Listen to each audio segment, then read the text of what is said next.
kapan Islam mulai berkembang? Nah, ini ada penjelasannya. Sebenarnya Islam ditengarai masuk di Nusantara itu menurut catatan dinasti Tang dari Cina. Saudagar-saudagar dari Timur Tengah sudah datang ke kerajaan Kalingga di Jawa pada tahun 674 Masehi. Ya, 674 itu peralihan dari Khalifah Ali bin Abi Thalib ke Umayyah. Jadi sejak awal sudah masuk ke Indonesia. Tetapi disebutkan tidak bisa berkembang. Bahkan abad ke-10 itu pernah ada rombongan dari suku Lor dari Persia datang ke Jawa. Mereka tinggal di satu tempat yang disebut Loram, yaitu satu tempat di daerah Ngudung atau sekarang Kudus. Itu orang-orang Persia pertama kali. Kemudian mereka membuat tempat loram-loram yang lain sampai ke wilayah Gresik, Dadi Leran dan seterusnya. Tapi tidak ada ceritanya. Hanya ada catatan Jawa menyebutkan satu cerita bahwa satu saat Sultan Al-Gabah dari negari Rum. Rum itu wilayah Persia ke utara. Itu disebutkan Sultan Al-Gabah ini mengirim 20.000 keluarga ke Jawa. Ya, jadi itu keluarga Muslim semua, ya, yaitu yang disebut orang Lor tadi. Digambarkan semuanya mati terbunuh, tinggal 200 keluarga. Jadi dari 20.000 keluarga tinggal 200 keluarga. Itulah kemudian dilaporkan, kemudian Sultan Al-Gabah marah. Kenapa bisa mati terbunuh sekian banyak? Lalu supaya Pulau Jawa bisa dihuni umat Islam, lalu Sultan Al-Gabah dikisahkan mengirimkan orang-orang yang dianggap aulia, orang-orang yang dianggap punya karomah. Disitulah salah satu tokoh yang kemudian dikenal numbali tanah Jawa adalah Syekh Subakir. Jadi Syekh Subakir ini jauh sebelum Wali Songo. Kenapa? Abad 10 beliau di sini keliling Jawa, numbali tempat-tempat supaya bisa ditinggali umat Islam. Numbali, memberi tumbal. Ya. Setelah itu digambarkan Syekh Subakir kembali lagi ke Persia, ke daerah Ngerum sana. Nah, setelah itu kita tidak tahu apa yang terjadi.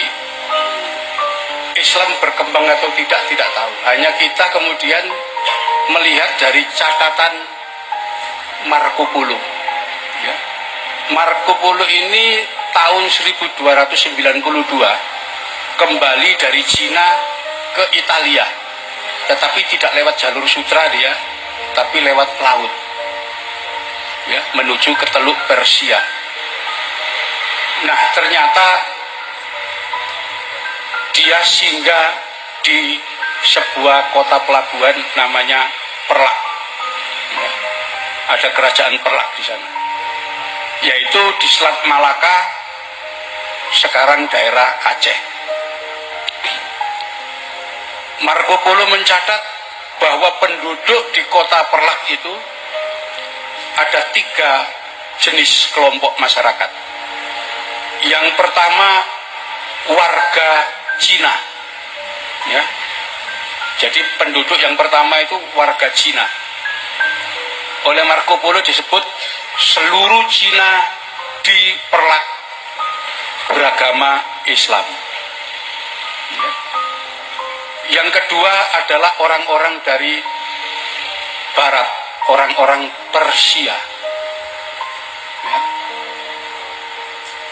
Semuanya beragama Islam. Dan yang ketiga, penduduk pribumi. Menurut catatan Marco Polo, penduduk pribumi menyembah pohon-pohon, menyembah batu, menyembah roh, ya.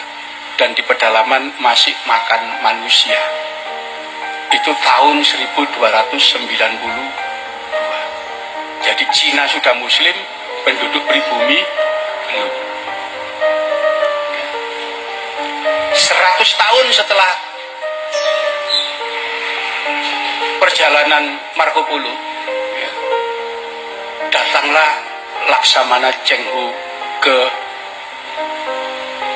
Jawa. Tahun 1405. Cheng Ho mencatat ketika singgah di Tuban, dia menemukan ada 1000 keluarga Cina Muslim. Ketika singgah di Pelabuhan Gresik, juga dia mencatat dan menghitung ada 1000 keluarga Cina, semuanya Muslim. Begitu juga dengan kota Surabaya, ada penduduk Cina 1000 keluarga, semuanya Muslim. Itu catatan Cheng Ho 1405. Kunjungan Cheng Ho yang ketujuh terakhir, ya, tahun 1433, ya, 30 tahun setelah itu, dia datang kembali ke Jawa.